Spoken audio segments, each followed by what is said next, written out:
Hey, it's Ohio Jimbo, and I just got back off of the 96th endurance ride.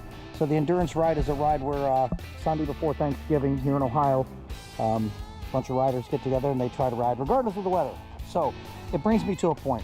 If you want to talk about cold weather riding and wet weather riding, some very important things, because you don't have to be uncomfortable when you're riding. A lot of people think, oh man, you're crazy. It's not that bad.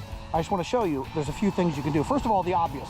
Gloves, you know, I've got a headliner here for my helmet, full face helmet, very important.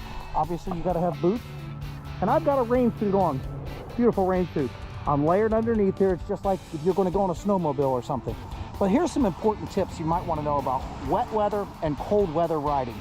First of all, I've got a thing called lowers on my bike here. These are canvas lowers that on the crash bars, they literally zip around and you can actually have them fit on there, and it keeps the wind off of you if you don't have lowers. It's very important. Obviously, your windshield makes a difference, and if it's got a curl to the top of it, you can see this little curl. That curl helps to throw a little bit of rain up off of you. And some people like to put rain ups on their windshield, but the windshield's made to deflect wind. You're not really supposed to see through it. So it's one of those things where you just want to make sure that you've got all your comforts on here. When you're riding, here's the dangerous parts. When you're riding, these grips get wet. They get very, very wet. And so when you're grabbing that brake right there, your hands can slip off of it. So be aware of that. With the right gloves, you make sure that you got some good texture to those gloves, and they try to stay dry. So you keep your hands back behind the fairing here, and the same thing goes with your feet.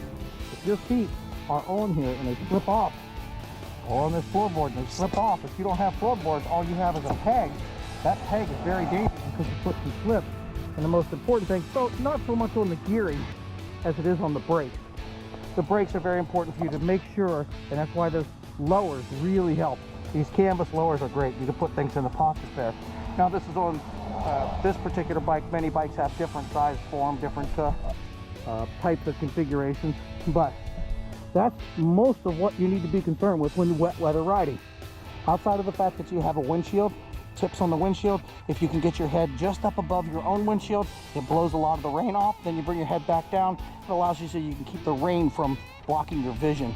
But always, always, always remember, when you're riding, you can't chomp on the brakes. You can't grab the brake handle and squeeze it. You really got to be careful of that, because that's where you get yourself in trouble, on wet pavement.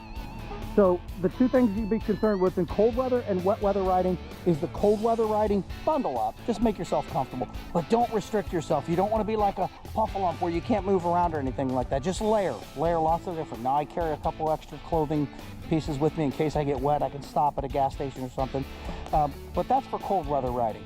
And obviously your fog on your windshield, there's so many different products for that. Use what works best for you. And in wet weather riding, the rain suit is just a saver all the way through. And the rain suit, you want to make sure it goes all the way down to your boots and straps around your boots, because that's one of the best parts to keep yourself dry. Once your feet and your hands get cold and wet, you're a mess. So cold weather, wet weather riding. Be safe, be comfortable, and make sure that you just kind of pay attention to all the little details. The best thing I can tell you, get out and do it. Get out and ride a little bit in the rain, ride a little bit in the cold weather, maybe different days, different things. Try out what's best for you. Know the clothing that works for you, where you feel comfortable with, what boots you like to wear, how many socks you want to wear, everything down to those details. Because riding in the wintertime, riding in rain is still fun. It's two wheels and it's great wind therapy. So get out and enjoy that ride. I know I'm going to. So Ohio Jimbo on a wet, dreary, cold day in November here in Ohio. See you soon.